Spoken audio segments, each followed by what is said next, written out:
नमस्कार दोस्तों, उम्मीद करता हूँ आप सब बिल्कुल ठीक होंगे। क्लास लेने के लिए आप सभी बिल्कुल तैयार होंगे और एक अच्छे प्रकार से आप चीज़ों को समझ रहे होंगे, सीख रहे होंगे और कोई दिक्कत आपको नहीं आ रही होगी। बागी बलिया से सादर प्रणाम करते हुए जितेश क्लास में आ चुके हैं। जितेश एक अच्छे बच्चे हैं जहां तक मुझे लगता है। हालांकि इनके घर वाले इनको अच्छा नहीं समझते, कई बार इनके ऊपर जोर जबरदस्ती इस प्रकार की बातें भी करते हैं। पर जितेश उन सभी बातों को पीछे छोड़ते हुए आज क्लास के अंदर जुड़े हैं। इसके अलावा क्लास के अंदर और भी बहुत सारे खतरनाक बच्चे आ चुके हैं, क्योंकि ये कोई आम बैच नहीं है ना। मैं आपको बताऊं, ये जो बैच है, जो मैं इस समय इस टाइम हो रखा है 5:05 पे, ये जो बैच मैं ले रहा हूं ये कोई आम बैच नहीं है। ठीक है, पूछता है भारत में, मैं जीत राणा स्वागत करता हूं आप सभी खास छात्रों का। तो बता दीजिए कैसे हैं आप। ठीक है। राधे राधे, कोटि कोटि प्रणाम गुरु जी। ठीक है, चलो स्टार्ट करूं। Good afternoon, good afternoon. Sir ji मेरा लेवल नहीं निकल रहा है। लेवल सबके निकलेंगे, टेंशन मत लो। ठीक है, ठीक है। चलो स्टार्ट करते हैं। एक तो तुम मेरी रावण जैसी हंसी के बारे में फिर तुम कहते हो कि सर देखिए ये गलत बात है तुम्हारी। ठीक है, आगे बढ़ते हैं अब हम। दरअसली हम कल की क्लास में यहां तक चर्चा कर चुके थे, वेदांगों के बारे में बात कर दी थी मैंने। मैं पहले ना ग्रंथों को पढ़ा रहा था, ग्रंथों के बाद मुझे समाज की व्यवस्था भी बतानी है। तो इसको आप पूरा कर चुके हैं। ठीक है, अब हम आगे बढ़ते हैं। ठीक है, चलो वड़क्कम भाऊ। अब इसके बाद हम देखते हैं वैदिक एज के अंतर्गत ही हम बात कर रहे हैं। ये लेटर वैदिक पीरियड चल रहा था, इसके अंतर्गत मैंने वेदांगों की चर्चा की। अब हेडिंग आप डालेंगे उपनिषद। हेडिंग आज की क्या है बाबू? उपनिषद। हेडिंग आप डाल लेंगे उपनिषद। तो वैदिक काल में उपनिषदों की हम व्याख्या करते हैं कि वैदिक काल में उपनिषद आपको किस प्रकार से देखने को मिलते हैं, इसकी चर्चा अब हमें करनी होगी। ठीक है, हाँ बिल्कुल, मैंने बताया मेरी नजरों में आप सभी एक ऑफिसर हैं और ऑफिसर होने के नाते ही मैं आप लोगों से इस प्रकार से बातें करता हूं। दरअसल आप हेडिंग डाल लेंगे सीधे तौर पर उपनिषद। ये उत्तर वैदिक काल चल रहा है। कौन सा है? उत्तर वैदिक काल चल रहा है। उत्तर वैदिक काल में ही आपको उपनिषद देखने को मिलते हैं। उत्तर वैदिक काल, वैदिक काल, और उत्तर वैदिक काल में ही भाई आपको देखने को मिलते हैं उपनिषद। ठीक है, उपनिषद।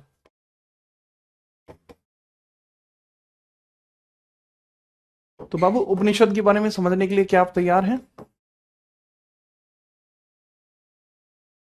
निश्चित।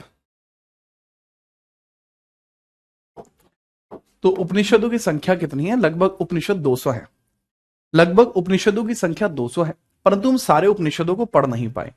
सारे उपनिषदों को हम पढ़ नहीं पाए। 108 हैं जो हमारे मुख्य उपनिषद बने। ठीक है, जो मुख्य उपनिषद बने। हाँ भाई शिखा, अब मैंने बताया जैसा कि उपनिषदों की संख्या कितनी है बाबू? उपनिषदों की संख्या, ठीक है, इसकी संख्या 200 है। परंतु इसमें से जिनको हम पढ़ पाए हैं वो 108 है। जिनको हम प्राप्त कर पाए, जिनको पूर्ण प्राप्त कर पाए हैं, वो 8 उपनिषद हैं। लेकिन जो प्रमाणित उपनिषद हैं, प्रमाणित उपनिषद हैं, प्रमाणित उपनिषद हैं, निषद हैं, उनकी संख्या है बाबू 108। जो प्रमाणित उपनिषद हैं, दैट इज वेरीफाइड, वेरीफाइड जो उपनिषद हैं दैट इज 108। वेरीफाइड उपनिषद, जो वेरीफाइड उपनिषद हैं दे आर 108। वेरीफाइड उपनिषद कितने हैं बाबू? 108 है। नेक्स्ट इसके बारे में अगर हम बात करें तो इसको एक क्रम याद रखा जाता है, जो मतलब याद रखते हैं 42-102। एक क्रम याद रखना जाता है 42-102। अब 42-102 को आप कैसे याद रखते हो? देखो, 42-102 को ऐसे याद रखा जाता है कि आप 4 उपनिषद इसके अलग हैं, 2 उपनिषद इसके अलग हैं और 102 उपनिषद इसके अलग हैं। ये जो उपनिषद हैं, जो 4 उपनिषद आपको इसके अंतर्गत देखने को मिलते हैं, ये बेसिकली वो उपनिषद हैं जो गद्यांश के तौर पर लिखे गए हैं। गद्यांश के तौर पर लिखे गए, गद्य के तौर पर, गद्यांश, गद्यांश के तौर पर लिखे गए हैं। सिर्फ गद्यांश, सिर्फ गद्य, सिर्फ गद्य, ओनली। ठीक है, प्रोज, ओनली प्रोज के तौर पर ये देखने को मिलते हैं। ओनली प्रोज के तौर पर देखने को मिलते हैं, ओनली प्रोज, ओनली प्रोज। 2 चंपू ग्रंथ देखने को मिलते हैं। 2 चंपू ग्रंथ है, चंपू, चंपू ग्रंथ है। चंपू ग्रंथ होते हैं जो प्रोज और पोइट्री दोनों होते हैं, जिसके अंदर गद्य प्लस पद्य दोनों का यूजेज किया जाता है। गद्य प्लस पद्य दोनों का यूजेज किया जाता है। इनको चंपू ग्रंथ बोला जाता है। इसके अंदर आपको प्रोज और पोइट्री दोनों देखने को मिलते हैं। Prose plus poetry, poetry poetry दोनों आपको देखने को मिलते हैं, प्रोज भी पोइट्री भी। और 102 के अंदर आपको जो देखने को मिलता है दैट इज पद्य, ओनली पोइट्री। पोइट्री देखने को मिलती है, केवल पद्य है, ये केवल पद्य आपको देखने को मिलते हैं बाबू। तो सवाल इसी प्रकार से बनेगा कि केवल पद कितने हैं या केवल गद्य कितने हैं, इसी प्रकार से आप याद रख सकते हैं। ठीक है, चलिए केवल पद हैं, देख सकते हैं। इसको वर्स भी बोला जाता है कई बार, इसको वर्स भी आप बोल सकते हैं, ओनली वर्स, वर्स भी आप इसको देख सकते हैं, वर्स। इंग्लिश में इसको वर्स भी बोल सकते हैं, पोइट्री की जगह इसके लिए वर्स टर्म यूज होता है।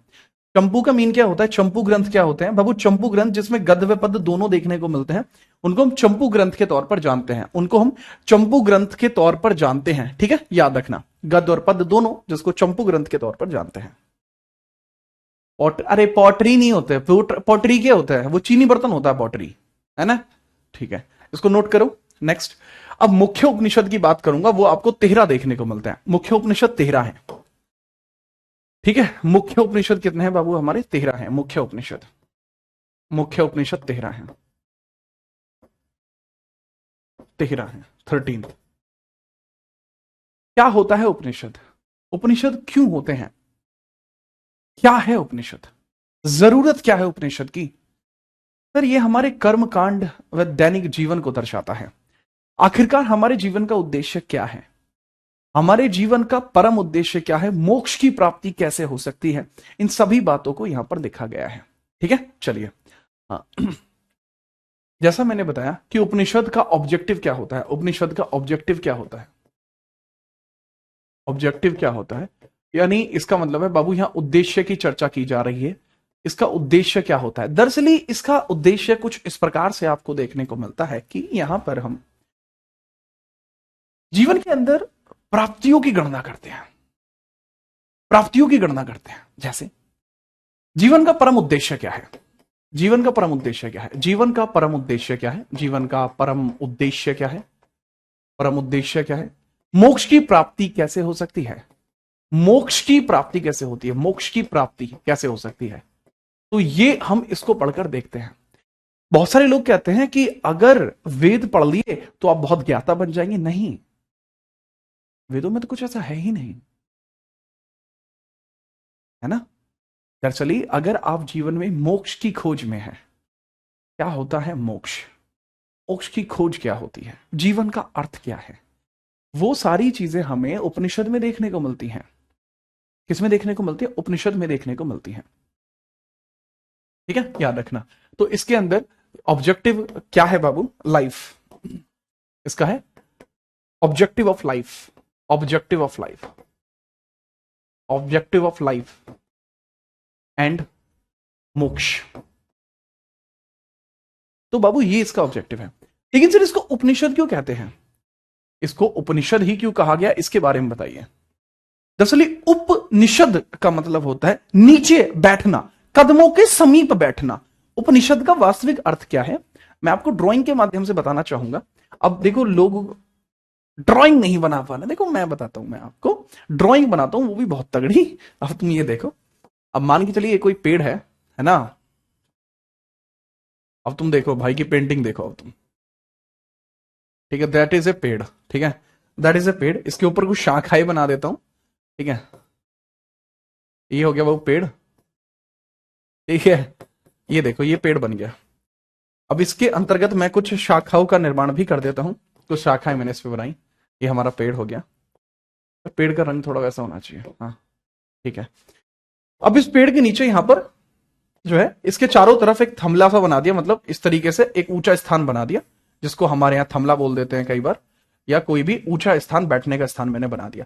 तो पहले जमाने में क्या होता था कि यहां पर साधु बैठेंगे, यहां पर बाबा महाराज बैठेंगे, यहां पर बाबा महाराज बैठेंगे, यहां पर साधु बैठेंगे। तो यहां पर कोई भी साधु जो है बैठेंगे, और ये जो शिक्षा देंगे, यहां से जो भी ज्ञान की बातें कहेंगे, वो दरअसल कौन सुनेंगे? यहां इनके बैठे हुए शिष्य।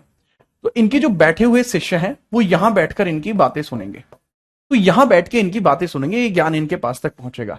तो दरअसल ये इनके पैरों के समीप नहीं बैठ गए, ठीक है, पेड़ों के समीप, पैरों के समीप नहीं बैठ गए, पैर पैर लेग्स, पैरों के समीप, पैरों के समीप नहीं बैठे। हाँ, तो यही चीज जो होती है दरअसल यह उपनिषद के अंतर्गत काउंट की जाती है। जब शिक्षक के करीब बैठकर ज्ञान का अर्जन किया जाता है, ठीक है, जब शिक्षक के करीब बैठकर, नीचे बैठकर ज्ञान का अर्जन किया जाता है, वो चीज कहलाती है मेरे भाई क्या, उपनिषद। ठीक है, तो याद रखना उपनिषद का जो शाब्दिक अर्थ है, उपनिषद का जो शाब्दिक अर्थ है वो क्या है, इसका जो शाब्दिक अर्थ है, इस शब्द का मतलब क्या है। तो बाबू इस शब्द का मतलब ही क्या होता है, उपनिषद, नीचे बैठना, उपनिषद नीचे बैठना। तो उपनिषद शिक्षक के करीब नीचे बैठकर ज्ञान की प्राप्ति, शिक्षक के करीब, शिक्षक या गुरु के करीब, गुरु के समीप नीचे बैठकर ज्ञान की प्राप्ति, बैठकर ज्ञान प्राप्ति, ज्ञान प्राप्ति। तो दरअसल ये जरूरी होता है, ज्ञान की प्राप्ति जरूरी होता है, इसको आप ऐसे रख लेना। ठीक है, चलिए, इनके अंतर्गत इनको वेदांत भी कहा जाता है, इनको वेदों का वेदांत कहते हैं, इनको वेदों का वेदांत कहते हैं इनको वेदों का वेदांत भी कहा जाता है, इनको वेदांत भी कहा जाता है, उपनिषदों को ही, इनको ही वेदांत भी कहते हैं, उपनिषद ही वेदांत है। वेदांत क्यों है ये, वेदांत का मतलब क्या होता है, वेदांत आप मनुष्य जीवन का अंतिम लक्ष्य है, मनुष्य जीवन का अंतिम लक्ष्य है देहांत से वेदांत, याद रख लेना, क्योंकि इसमें मोक्ष की प्राप्ति की व्याख्या की गई है, क्योंकि इसमें मोक्ष की प्राप्ति की व्याख्या की गई है, इस कारण से इसको वेदांत कहते हैं। काइंडली इसको इंग्लिश में नोट कर लेना, when the teaching is given by the teacher, when the teaching is given by the teacher, when the students are sitting to downwards to them, to downwards to them, then this is called as Upanishad. ठीक है, तो इसको आप लिख सकते हैं, when the teaching, when the knowledge is acquired by the students sitting downward to the teacher, that is called Upanishad. Upanishad also called as Vedanta, Vedanta। ठीक है, ये इस प्रकार से भी होता है। अब मैं कुछ प्रमुख बातों के बारे में बता देता हूं। ठीक है, चलिए सर नहीं भैया, आपके लिए पर्याप्त रहेगा सौरभ, अब बात को ध्यान पे दो। ठीक है, चलिए, डुअलिज्म क्या होता है बाबू, द्वैतावाद होता है वो, डुअलिज्म। ठीक है, वो मैं आपको भक्ति आंदोलन के दौरान पढ़ाता हूं, क्या होता है द्वैतावाद। ठीक है, अब पहले यहां ध्यान दो, पहले उपनिषद के बारे में ध्यान दो। अब मैं कुछ प्रमुख उपनिषदों की व्याख्या करता हूं, सारे उपनिषद तो आपको नहीं पढ़ने, कुछ के बारे में पढ़ते हैं। ठीक है, चलिए, जैसे वृहदारण्य, वृहदारण्य, वृहदारण्य, ठीक है, वृहदारण्यक बोलते हैं, फिर वृहदारण्यक बोलते हैं इसको, वृहदारण्यक, वृहदारण्यक उपनिषद, वृहदारण्यक उपनिषद। ये पेज और होगा उपनिषद, इसमें खत्म हो जाएगा, थोड़ा तेज तेज लिख लो बाबू। इसको बोलते हैं वृहदारण्यक, वृहदारण्यक उपनिषद। तो बाबू जो वृहदारण्यक उपनिषद होता है दरअसल ये लॉन्गेस्ट है, ये सबसे ज्यादा विस्तृत है, सर्वाधिक विस्तृत है, ये सर्वाधिक विस्तृत है, सर्वाधिक विस्तृत है। ठीक है, इसके अंदर क्या क्या व्याख्या की गई है बहुत ध्यान से समझना। इसके अंदर सबसे पहले याज्ञवल्क्य और गार्गी का संवाद है, ये सबसे ज्यादा विस्तृत है, सबसे बड़ा है, लॉन्गेस्ट है, जिसको बोला जाता है वृहदारण्यक उपनिषद। जैसे इसमें मैंने बताया याज्ञवल्क्य, याज्ञवल्क्य, याज्ञवल्क्य और गार्गी का संवाद है, याज्ञवल्क्य और गार्गी का संवाद है, इसमें संवाद है। अच्छा, याज्ञवल्क्य को कहा जाता है कि ये अपने टाइम पर सबसे ज्यादा smartest person who had ever lived, smartest person है, ये सर्वाधिक बुद्धिमान है, ये स्मार्टेस्ट पर्सन। ठीक है, सर्वाधिक बुद्धिमान है, ये सर्वाधिक बुद्धि इनके पास थी याज्ञवल्क्य के पास। ऐसा माना जाता है याज्ञवल्क्य ज्ञान का सागर था, याज्ञवल्क्य एक इतने महत्वपूर्ण व्यक्ति थे जिनको हर एक प्रकार का ज्ञान प्राप्त था। ठीक है, तो गार्गी के और इनके बीच में एक जो है डिबेट शो होता है, जिसमें ये बताते हैं, ठीक है, जिसके अंदर बहुत अलग अलग प्रकार की बातें की जाती हैं, और अंत में इसमें जीतता कौन है, सर याज्ञवल्क्य ही जीतते हैं बेसिकली, क्योंकि इनकी ज्ञान की प्राप्ति असीम थी, इनकी ज्ञान की प्राप्ति असीम थी। मैत्रेयी और कात्यायनी इनकी वाइफ थी, मैत्रेयी और कात्यायनी, मैत्रेयी मैत्रेयी और कात्यायनी, कात्यायनी इनकी पत्नियां थी, मैत्रेयी और कात्यायनी, मैत्रेयी, मैत्रेयी एंड कात्यायनी, कात्यायनी इनकी वाइफ थी। ठीक है, तो याज्ञवल्क्य की जो वाइफ है वो दो हैं। ठीक है, एक आपको देखने को मिल जाएंगी मैत्रेयी और एक देखने को मिल जाएंगे कात्यायनी। काफी इंपोर्टेंट आपको देखने को मिल जाएंगे, काफी इंपोर्टेंट देखने को मिल जाएंगे। अब इसके अंदर जैसे इसको इनको बहुत ज्यादा पसंद था, याज्ञवल्क्य पसंद था इन्हें। कात्यायनी को क्या पसंद था? पैसा, कि तुम पैसा पैसा करती हो, तुम पैसे पे क्यों मरती हो, है ना। ये चीज आपको यहां देखने को मिलती है। वो अंत में जब याज्ञवल्क्य का अंतिम समय आया तो याज्ञवल्क्य ने कहा कि भाई मैं संन्यास जाना चाहता हूं, मैं जाना चाहता हूं सत्य की खोज में, मैं जाना चाहता हूं मोक्ष की प्राप्ति में। तो कात्यायनी ने इनसे पैसा मांग लिया कि आपका जो भी पैसा आप मुझे दे दो। क्या ठीक है, ले लो पैसा, क्या ही रखा है पैसे में, पैसे का कोई मोल नहीं है, मोल है भावनाओं का। जहां भावनाएं प्योर होती हैं वहां पैसे मायने ही नहीं रखता। मैत्रेयी ने पूछा कि याज्ञवल्क्य, अगर ये सब कुछ तुम हमें दे दोगे तो तुम कहां जाओगे? तो याज्ञवल्क्य ने कहा कि मेरा जीवन अब लगभग समाप्त हो चुका है, मैं अपनी वृद्ध अवस्था में पहुंच चुका हूं, तो अब मैं अपने जीवन को सिर्फ मोक्ष की ओर देकर जाना चाहता हूं। वास्तविक जीवन वही है। जब मैत्रेयी ने ये बातें सुनी तो मैत्रेयी ने कहा तो फिर मेरे लिए जीवन मायने नहीं रखता तुम्हारे बगैर। फिर उन्होंने कहा कि तेरे होने से ही तो मेरा होना है। और उसके पश्चात मैत्रेयी जी याज्ञवल्क्य के साथ चली जाती हैं। ठीक है, कहां?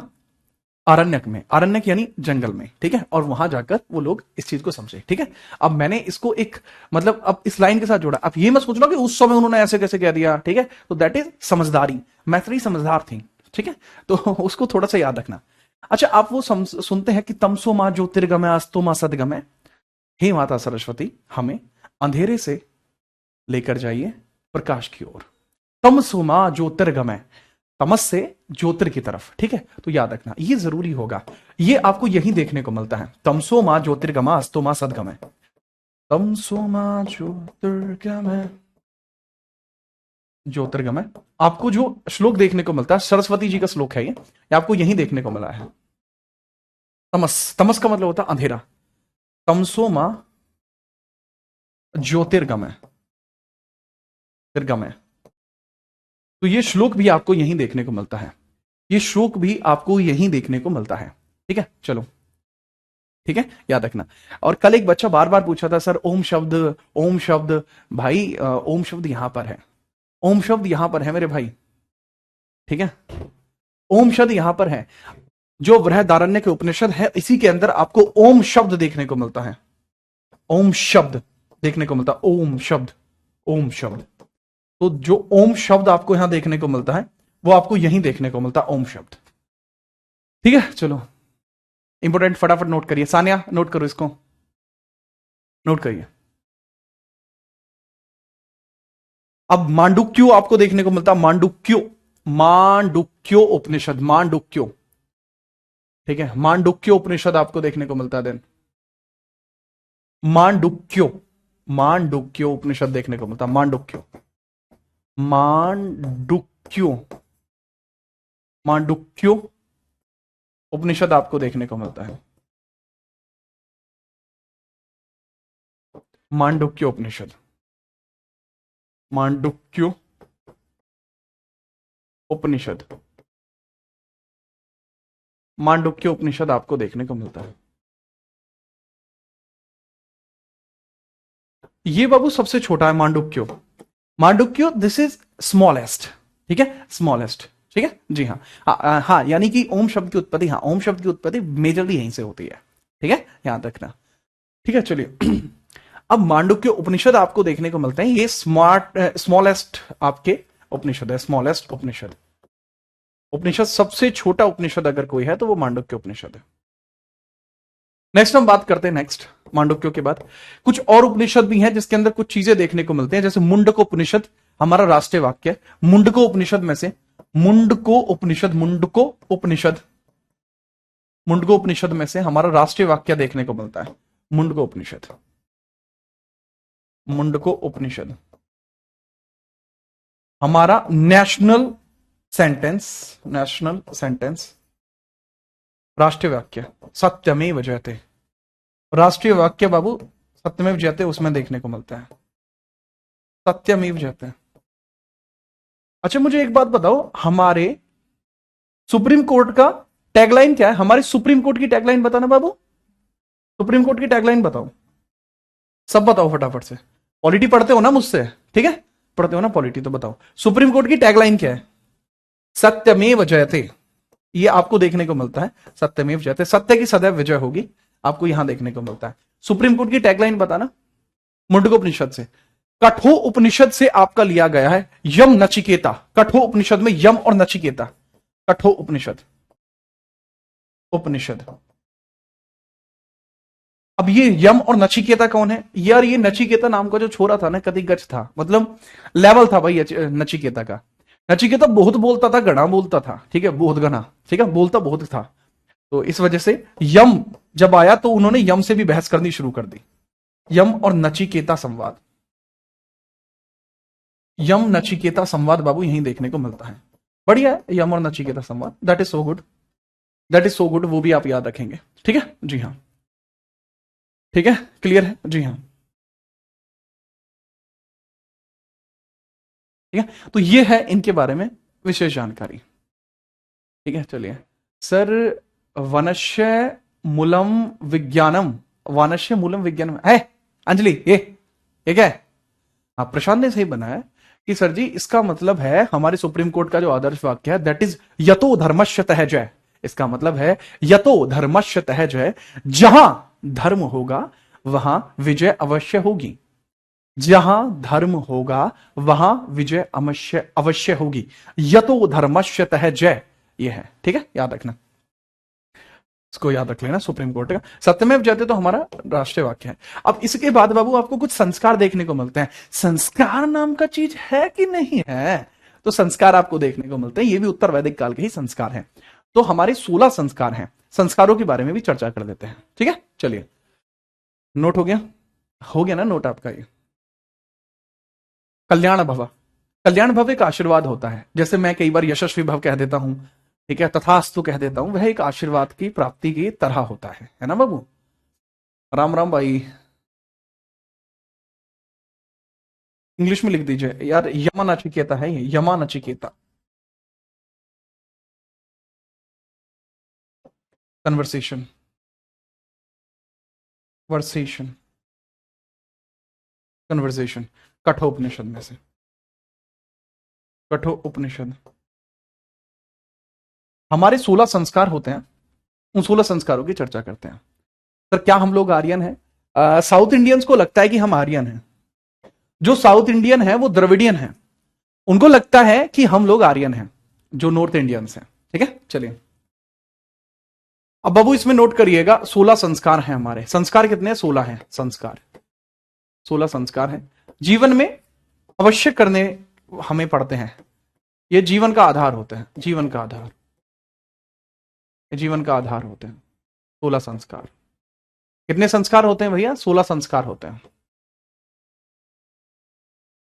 16 संस्कार आपको देखने को मिलते हैं। सबसे पहले अगर हम बात करें तो होता है गर्भाधान, गर्भाधान, गर्भाधान होता है, फिर पुंसवन होता है, सबसे पहले गर्भाधान होता है, गर्भाधान, गर्भाधान होता है, गलत लिख दिया मैंने,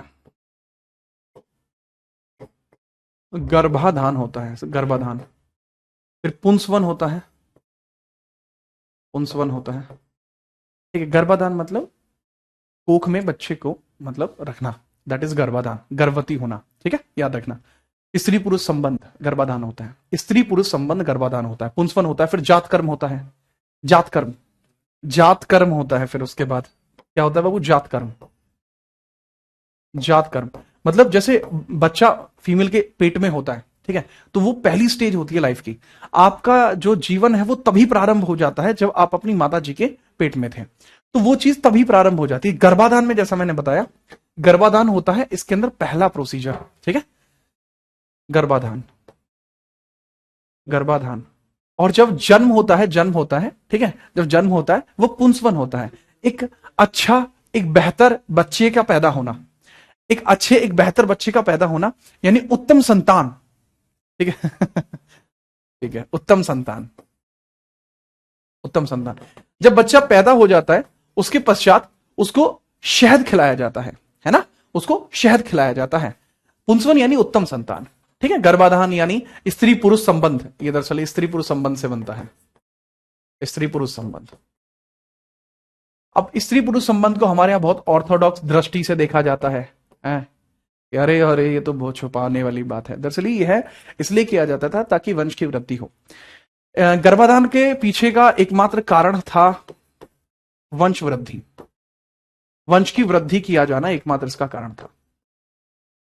पुंसवन उत्तम संतान के लिए था। जात कर्म जो था, शुरुआत में होता है बच्चे का जात कर्म, शहद और घी उसको खिलाया जाता है, शहद और घी उसको खिलाया जाता है, but that is very important.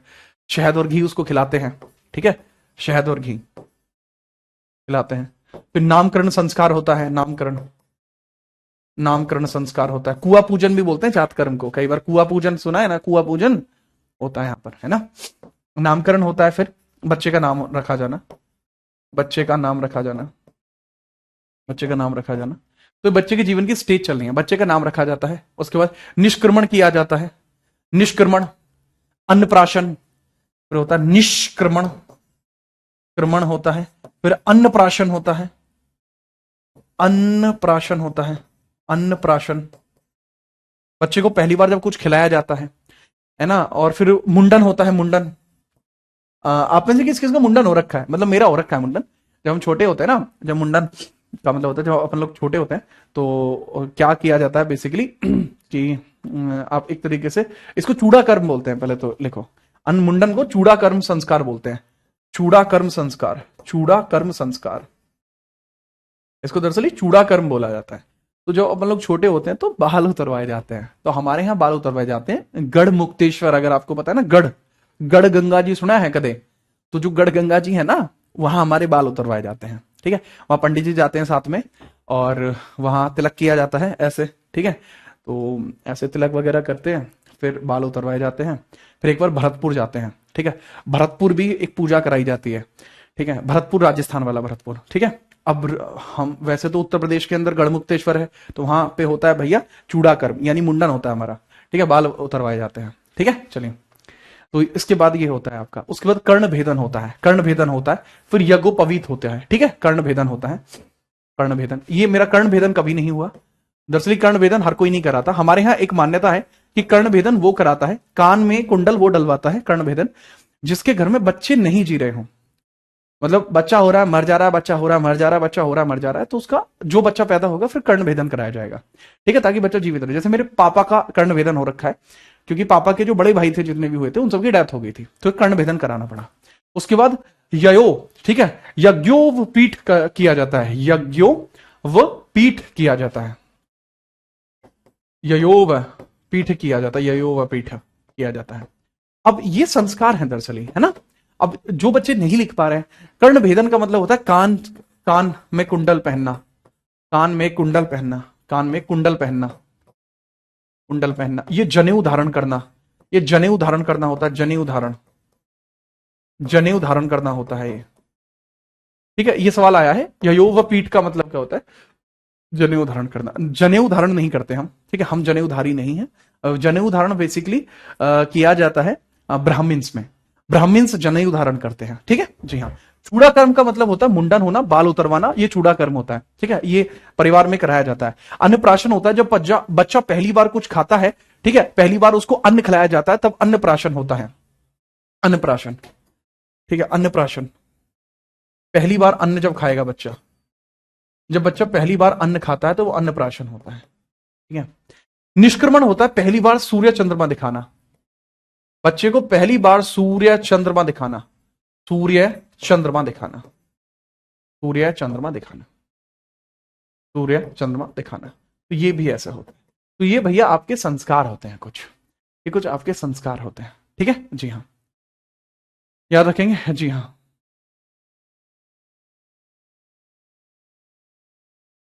ठीक है, चलो। ययोवपीठ, हाँ, ययोवपीठ आपको देखने को मिलता है, ययोवपीठ आपको देखने को मिलता है। फिर समावर्तन होता है और फिर अंत्योष्ठी होता है, अंत्येष्ठी होता है। ठीक है चलो, ठीक है चलो, जी हाँ भाई, आपकी इच्छा है, ठीक है, इसको अब नोट करिए फटाफट से। कोई दिक्कत है तो बताइए, कोई दिक्कत है तो बताइए, कोई दिक्कत है तो बताएं।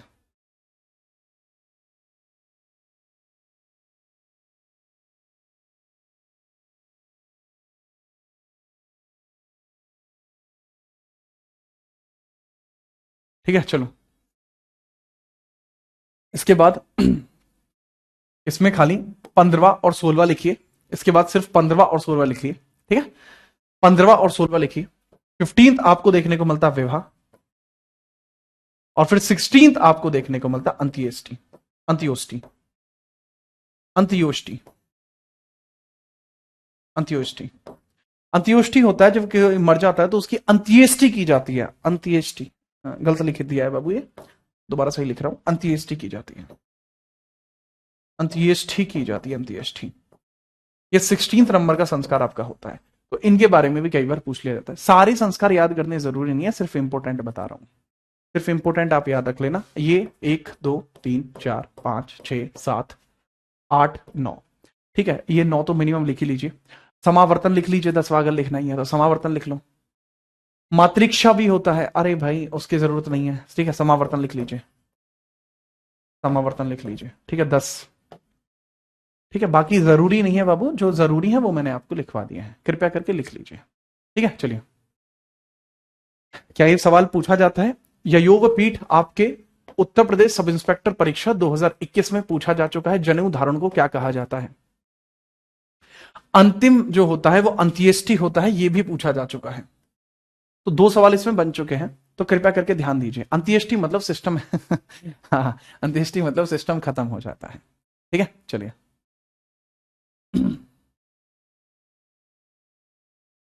हम संस्कारी बॉय, वाह विकास वाह। ठीक है चलिए, नोट करिए, फिर हम आगे बढ़ते हैं।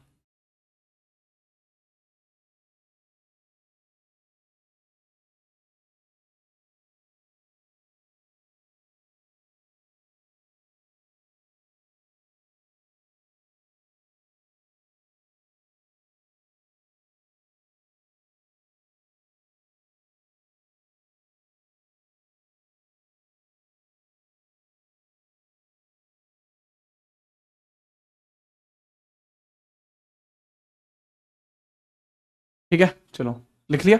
अब आप हेडिंग डालिए। जात कर्म भी किया जाता है, हाँ जात कर्म भी किया जाता है भैया, जात कर्म भी किया जाता है, लिख सकते हैं, जात कर्म भी होता है। मैंने बताया बाबू, मैं इंपोर्टेंट लिखवा रहा हूं खाली, ठीक है, बाकी आप छोड़ सकते हैं, कोई इशू नहीं है। ठीक है, बहुत बढ़िया। चलो आगे बढ़ते हैं भैया, इतने ही आपको याद रखने हैं, आगे एक्स्ट्रा याद नहीं रखने। ठीक है, नेक्स्ट। अब हम आगे बढ़ते हैं। देखो आप ना उन चीजों को जानने की कोशिश करो जो मैं आपको बताना चाहता हूं, है ना, जो चीज मैं आपको बताना चाहता हूं आप उन चीजों को जानने की कोशिश करो। ठीक, तो वो चीज जरूरी होगी।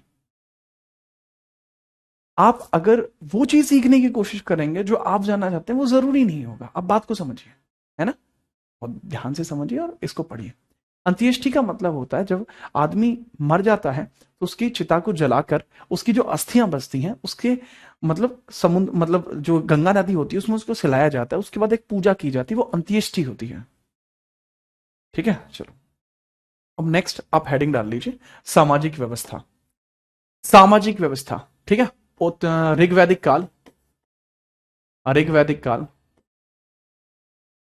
ऋग्वैदिक काल तथा ऋग्वैदिक काल तथा उत्तर वैदिक काल में सामाजिक व्यवस्था, उत्तर वैदिक काल में सामाजिक व्यवस्था, सामाजिक व्यवस्था,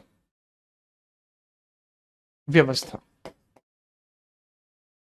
ठीक है चलो, तो इसकी सामाजिक व्यवस्था के बारे में हम चर्चा करते हैं। तो किस तरीके से समाज था, सोसाइटी कैसी थी, उसके बारे में हम बात करेंगे। सोसाइटी कैसी थी उसके बारे में हम बात करेंगे, what kind of society it was. सामाजिक व्यवस्था। तो बाबू सामाजिक व्यवस्था आप देखिए, ठीक है, इसको बोलते हैं सोसाइटी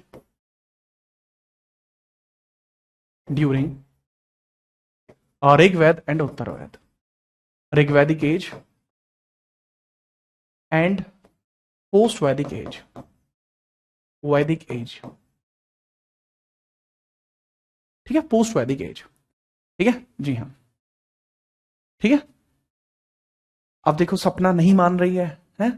जब मैं बता रहा हूं बाबू कि पहले आप इसको देखो, ये ज्यादा जरूरी है, फिर भी है ऐसे कर रहे हो। ये हीरानंद नहीं मानना है? अरे ना माने मेरी बात बहुत ध्यान से सुनो, पहले आप इसे लिखो, ठीक है। चले ऋग्वैदिक काल में आप समझिएगा, ऋग्वैदिक काल का समाज। पहले मैं ऋग्वैदिक काल के बारे में बात करूंगा, उसके बाद मैं उत्तर वैदिक काल के बारे में बात करूंगा, उसके बाद ये चैप्टर कंप्लीट हो जाएगा।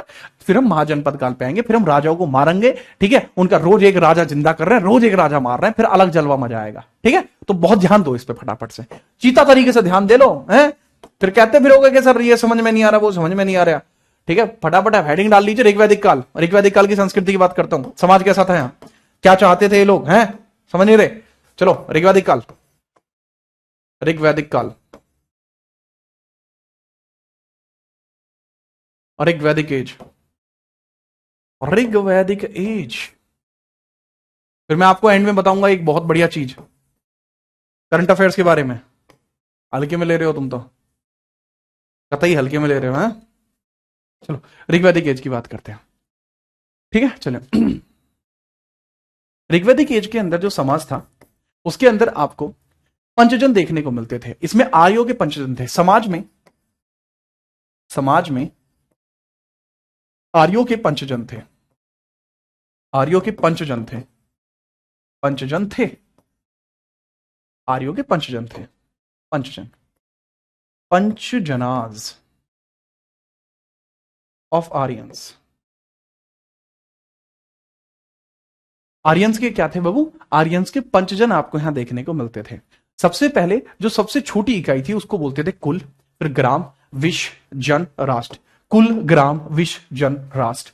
कुल, ग्राम, विश, जन, राष्ट्र। सबसे छोटी इकाई क्या है बाबू?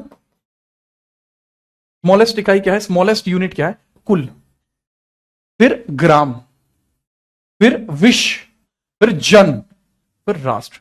आज की डेट में आप सुनते हो ना कि आपका जनपद क्या है, ठीक है, आपका जनपद क्या है। तो वो जो जनपद है ना बाबू, आपका जो आपका जनपद है, जनपद, तो वो दरअसल यहीं से निकला है। वो शब्द जो जनपद निकला है वो यहां से निकला है। पंचजन का मतलब क्या होता है? इसके अंदर सोसाइटी 1 2 3 4 5, दिस इज पंचजन। पंचजन का मतलब होता है समाज के अंदर व्यवस्था कितने लेवल पर थी। जैसे अभी त्रिस्तरीय है, उस समय पंचस्तरीय थी।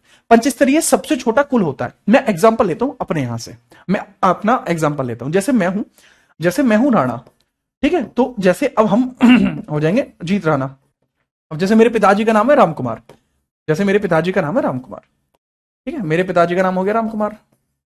तो यहां रामकुमार राणा और इनके जो भी पूरी फैमिली होगी, पूरी फैमिली जहां पे भी आपको ये राणा सरनेम हमारा दिख जाएगा, तो हम पूरा एक कुल हो जाएंगे, हम पूरा एक कुल हो जाएंगे। यानी पूरी एक तरीके से आप कह सकते हो, आप एक तरीके से कह सकते हो जैसे आप है, जैसे एक हमारे यहां शर्मा जी हैं, ठीक है, जो क्या नाम है छोरे का येड़ा, तो जैसे अपने अर्चा ये हैं आपके विक्रम शर्मा है, ये जैसे ये विक्रम शर्मा है अपने, ठीक है। तो इनका जो भी शर्मा सरनेम है वो हो जाएगा, इसके अंदर शामिल हो जाएगा। जैसे अपने चौधरी हैं, चौधरी हो जाएंगे अपने, ठीक है। ये जैसे सिंह है, विक्रम सिंह है, तो सिंह हो जाएंगे। तो इनके जो पूरी फैमिली होगी वो एक कुल कहलाएगी, पूरी एक फैमिली, ठीक है। अब जैसे रोशनी कुमारी है, ठीक है, तो जो पूरी कुमारी है वो पूरी फैमिली इनकी एक हो जाएगी, है ना, बात है समझ में।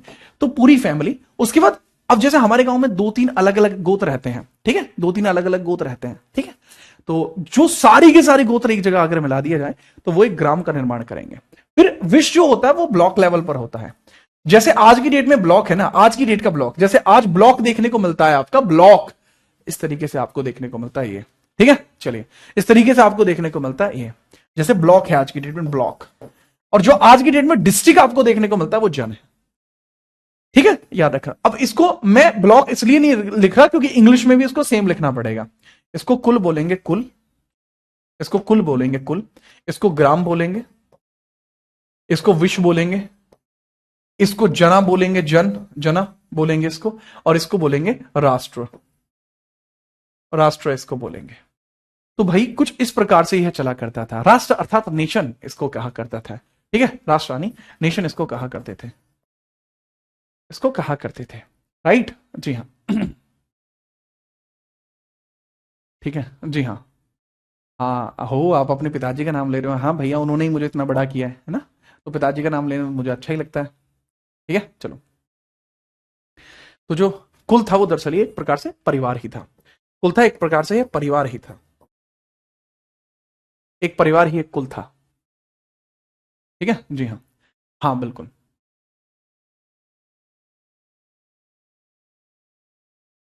हाँ बिल्कुल, कुंदू। विक्रम तिवारी हूं। अरे तिवारी जी काहे टेंशन ले रहे हैं, हाँ? चलिए।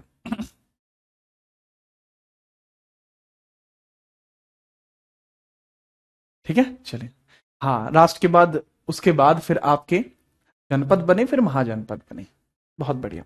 तो ये आपके पंचेव चलते थे। इसमें सबसे छोटी इकाई होती थी, सबसे छोटी इकाई कुल होती थी, सबसे छोटी इकाई, छोटी इकाई, ये सबसे छोटी इकाई होती थी, और बाबू ये सबसे बड़ी इकाई होती थी।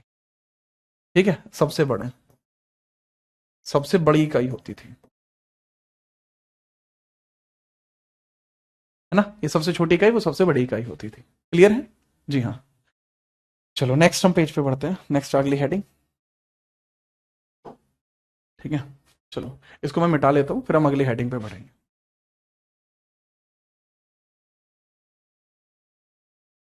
ऋग्वैदिक काल के बारे में चर्चा करते हुए,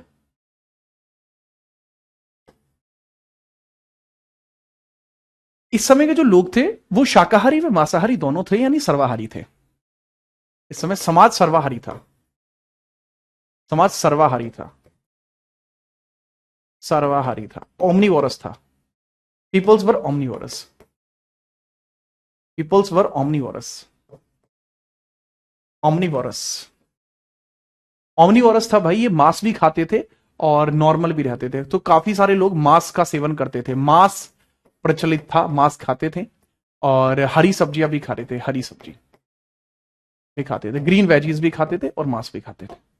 सर्वाहारी था, यानी ये बहुत पुरानी कल्चर हो जाती है। ठीक है, याद रखना, सर्वाहारी यहाँ पे समाज आपको देखने को मिलता है।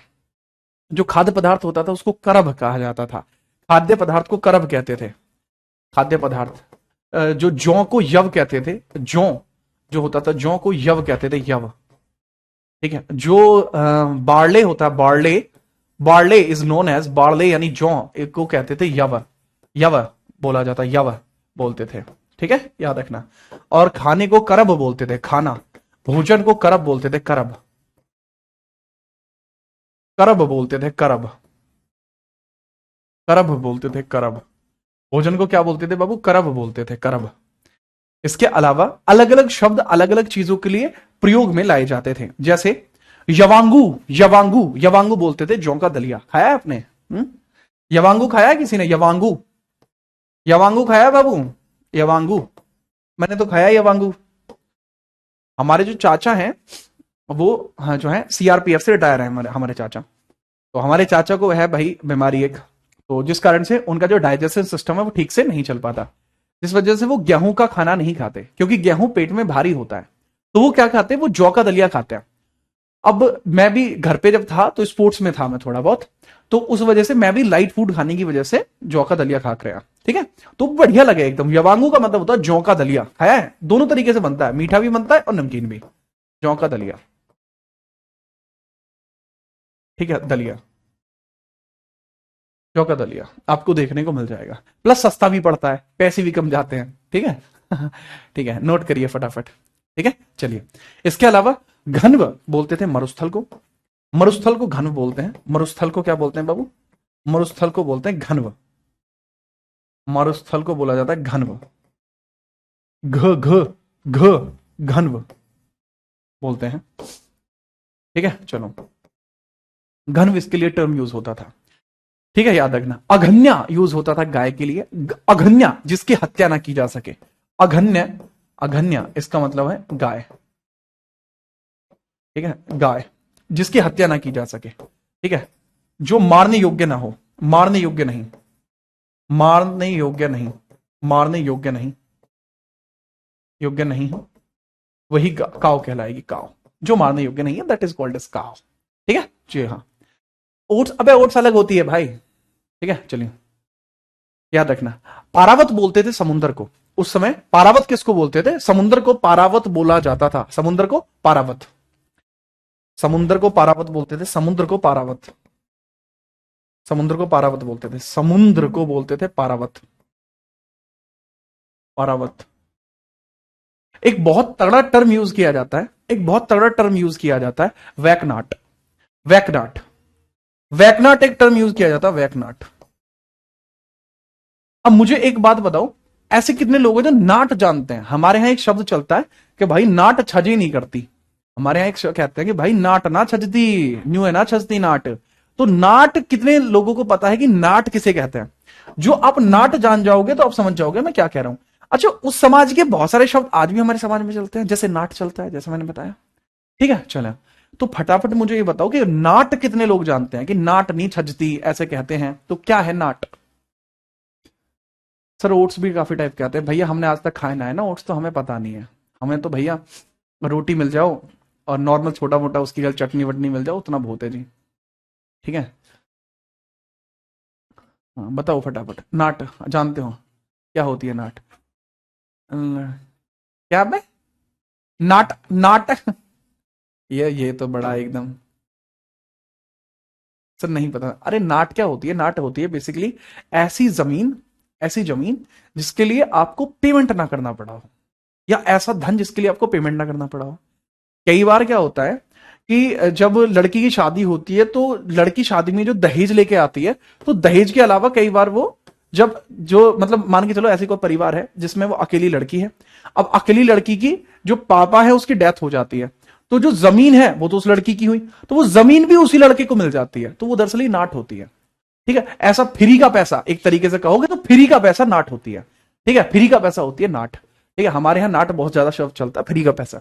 तो इसको जो है सूदखोर, जो है सूदखोरों को वैकनाट बोलते थे, सूदखोर, ठीक है, सूदखोरों को वैकनाट बोलते थे, सूदखोरों को, यानी जो इंटरेस्ट पे पैसा उठाते थे, जो इंटरेस्ट पर पैसा उतराते थे, इंटरेस्ट पर पैसा देते थे, जो इंटरेस्ट पर पैसा देते थे, सूदखोर जो होते हैं आज के डेट में, उनको वैकनाट बोलते थे, ठीक है, वैकनाट बोलते थे। उर्वरा कृषि भूमि को बोलते थे, उर्वरा, उर्वरा किसको बोलते हैं भाई? उर्वरा ये कृषि भूमि को, एग्रीकल्चर लैंड, एग्रीकल्चर लैंड को बोलते हैं, एग्रीकल्चर लैंड को यही बोलते हैं, ठीक है जी हाँ। इसके अलावा बहुत सारे टर्म और भी हैं, बहुत सारे टर्म और भी हैं, जैसे सोमरस। जी सुनते कान खड़े हो गए तुम्हारे भी, सोमरस क्या चीज है सोमरस?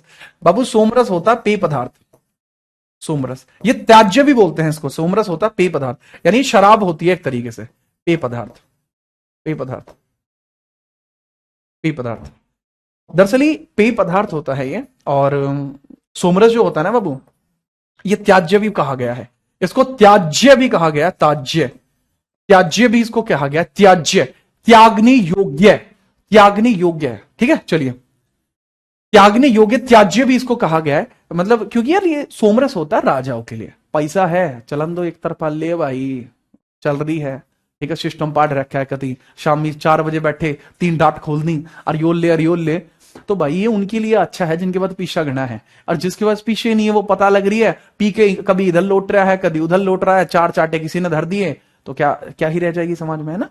तो इसलिए त्याज्य कहा गया कि भाई जिसके पास पैसा है वो पिए, लेकिन जिसके पास नहीं है वो इसको त्याग दे। वप्ता बोलते थे न्याय को, वप्ता न्याय को बोलते थे, ठीक है, याद रखना। इसके अलावा जो ये लोग थे, जो ऋग्वैदिक काल का समाज था, ऋग्वैदिक काल समाज की भाषा कैसी थी? ऋग्वैदिक काल समाज की जो भाषा थी, समाज की भाषा वो दरअसल थी संस्कृत, वो संस्कृत बोलते थे, संस्कृत बोलते थे, संस्कृत जो लैंग्वेज थी, समाज की भाषा जो थी, समाज भाषा वो थी कैसी बाबू? संस्कृत थी, संस्कृत, संस्कृत थी। अब जो वस्त्र पहनते थे, या तो ये ऊन के पहनते थे, या सूती पहनते थे, या ये हिरन की खाल भी पहनते थे, मृग चर्म भी पहनते थे, मृग चर्म भी पहनते थे, ठीक है, याद रखना। तो मृग चर्म भी यहां पे पहनते थे। अच्छा, कुछ और शब्द भी हैं जो आपको देखने को मिलते हैं, उन और शब्दों को भी देख लीजिए। वो आप ना, मैं स्लाइड दे देता हूं, आप घर से उसे नोट कर देना उन अन्य टर्मों को। ये बाबू कुछ टर्म है, ये आप देख सकते हैं। अब इसमें जितने टर्म आपको समझ में आ जाए उनको समझ लेना, वरना कल की क्लास में आके मैं इसको आपको एक्सप्लेन कर दूंगा। इस वाली चीज को मैं कल आके एक्सप्लेन कर दूंगा, आप इसको देख लेना बस थोड़ा सा, है ना। इस वाले को सिर्फ देख लेना, मैं आके इसको एक्सप्लेन कर दूंगा अगली क्लास में। ठीक है, आज की क्लास यहीं तक रहेगी, आप इसको पढ़ लेना। वृजपति होता है चारागाह भूमिका, ठीक है। अब जीव ग्रीव पुलिस अधिकारी, छत्री इसको चैम्बरलैन बोलते हैं, ठीक है, चैम्बरलैन, ठीक है, चैम्बरलैन बोलते हैं छत्री को। सेनानी, स्थापति, ग्रामणी, भग दुग्धा, ठीक है, कुलपति, महिषी, स्पास, सूता, मध्यमाशी, तक्षण, तक्षण नाई को बढ़ई को बोलते हैं। पालगाल मैसेंजर, संग्रहरित कोषाध्यक्ष, जो गोविंदगढ़ वनों का अध्यक्ष। अवक्षपा लेखक को बोलते हैं, अवक्षपा, अवक्षपा बोलते हैं लेखक को, लेखक को बोलते हैं। नाई को क्या बोलते हैं, वक्ता, वक्ता बोलते हैं नाई को। लिखा हुआ नहीं है बाबू इसमें, मैं क्या करूं, इसको स्लाइडों पे है ही नहीं इतनी जानकारी। नाई, वक्ता बोलते हैं नाई को, ठीक है, नाई, नाई को बोलते हैं वक्ता, ठीक है। तो इसको आप नोट कर लेना, दोनों ही चीजें नोट कर लेना बाबू। वक्ता बोलते हैं नाई को, ठीक है। और ये टर्म इस तरीके से आप देख सकते हैं, ठीक है। तो आज के लिए इतना ही रहेगा। आर्ट एंड कल्चर करा देना रहा, जब एक बार कह दी ना लाड ले, आर्ट एंड कल्चर करा देंगे, फिर टेंशन की बात को नहीं, बात जवान की है, अब वो मैंने आपको दे दी है। चैम्बरलैन का मतलब क्या है, कल की क्लास में देख लेंगे इससे आगे। कल आपका वैदिक एज कंप्लीट हो जाएगा, कल की क्लास में हम क्वेश्चन भी लगाएंगे और वैदिक एज को समझाएंगे भी आपको, इसको पूर्ण कर देंगे कल की क्लास में। मेरे ख्याल से आपको ये क्लास पसंद आई होगी। अब मुझे बस फटाफट से ये बता दो, मतलब 1 मिनट के अंदर मुझे ये बता दो कि आप में से कितने ऐसे छात्र हैं जो एसएससी के लिए चाहते हैं कि मैं एसएससी के लिए भी कुछ एक्स्ट्रा करूं, यूपीएसआई के लिए कुछ एक्स्ट्रा करूं और एनटीपीसी के लिए कुछ एक्स्ट्रा करूं। मतलब जो चीजें चल रही हैं वो तो चलेंगे ही चलेंगे बाबू, लेकिन मैं कुछ 3 एग्जाम्स बोल रहा हूं। ये 3 एग्जाम इस साल में बहुत जल्दी होने वाले हैं, तो आप किस एग्जाम पर चाहते हैं कि मैं आपके लिए अच्छा करूं और ज्यादा, इतना तो होगा ही, ठीक है, आपसे बताया जा रहा है। सर शॉर्ट में मॉक प्रो, भाई हमारे यहां शॉर्ट में कुछ नहीं करता मैं ऐसे ही करता हूं, ठीक है, प्राइम लेवल पे ही पढ़ता हूं, ठीक है। चलिए मेरी सर अपनी क्वालिफिकेशन बता दीजिए, आप गूगल कर सकते हैं मेरी क्वालिफिकेशन। हाँ आप मुझे गूगल कर सकते हैं, ठीक है, हाँ ठीक है। No if no but only but अरे बहुत मारूंगा तो मैं, नो इफ नो बट है सर। यूपीएसआई के लिए करिए, ठीक है, यूपीएसआई के लिए हो जाएगा, सीजीएल एनटीपीसी, ठीक है, ओनली यूपीएसआई, ठीक है। UPSI, group D UPSI, NTPC, CGL UPSI, okay, DPSP UPSI, okay, we have UPSI aspirants so much. CGL के भी बहुत सारे हैं, ठीक है। अच्छा फिर आपको क्या करना है, आपको जो भी एग्जाम के लिए करना है कि आप चाहते हो यूपीएसआई पे करूं या सीजीएल पे करूं या एनटीपीसी पे करूं, बाबू आपको यहाँ 3 वीडियो देखने को मिल रही हैं, ये सीजीएल की, ये यूपीएसआई की और ये एनटीपीसी या ग्रुप डी की। आपको जो भी लगता है कि इसके ऊपर मैं कुछ एक्स्ट्रा करूं, आप इनमें से जिस भी वीडियो के नीचे जाके कमेंट कर दोगे। ये वीडियो तो अभी 19 सेकंड पहले डली है, तो इस पे कोई व्यू नहीं है, 0 व्यू है अभी, 19 सेकंड पहले डली है अभी। तो आपको जो भी वीडियो तगड़ी लगे, आप इन तीनों के बारे में चाहते हैं तो तीनों पे कमेंट कर दो, मैं तीनों के बारे में ही चीजें स्टार्ट कर दूंगा और इस लेवल पे स्टार्ट करूंगा कि इस बार आपकी नौकरी आपसे, ठीक है, अगर आपका पड़ोसी भी चाहेगा तो वो भी नहीं छीन सकता, ठीक है। कुछ इस तरीके का मैटर बांध देंगे जिसका कोई मतलब नहीं है, ठीक है, एक तरफा माहौल पूरा अलग, ठीक है। तो इसमें जिस भी वीडियो के नीचे जाके आप कमेंट करेंगे उस हिसाब से चीजें आपकी स्टार्ट हो जाएंगी, है ना। सर जिबली आर्ट लगाओ, जिबली आर्ट चिल्ड्रन देखते हैं भाई, ठीक है, ये चिल्ड्रन की खेलने की चीजें जिबली विबली, ठीक है, हम जिबली विबली नहीं देखते, ठीक है, हम तो पूरे प्राइम आदमी हैं जी, ठीक है। सर यूट्यूब चैनल का नाम बता दीजिए, जो आपको अच्छा लगे वो आप सर्च कर सकते हैं, जीत राणा जीएस भी सर्च कर दोगे तो काम चल जाएगा, ठीक है। चलिए आप कल मिलते हैं, अच्छे से पढ़िए लिखिए, कल मुलाकात करेंगे, ठीक है। और कोई भी मैटर हो, नोट्स भी डाल दिए हैं टेलीग्राम पे, वो भी देख लेना, ठीक है। सर मैं आपका पुराना छात्र हूं यूपीएसआई का विक्रम, तो फिर ये मान लो सिलेक्शन अब होके ही मिल रहेगा और मैं आप सबका इंतजार और कर रहा हूं कि आप यहां 2 सितारे लाओ या 3 सितारे लाओ, इंतजार है आपका, जो सितारे पहले आएंगे पहले यहीं से शुरू होगा, ठीक है। चलिए अब कल मिलते हैं, जय हिंद, वंदे मातरम।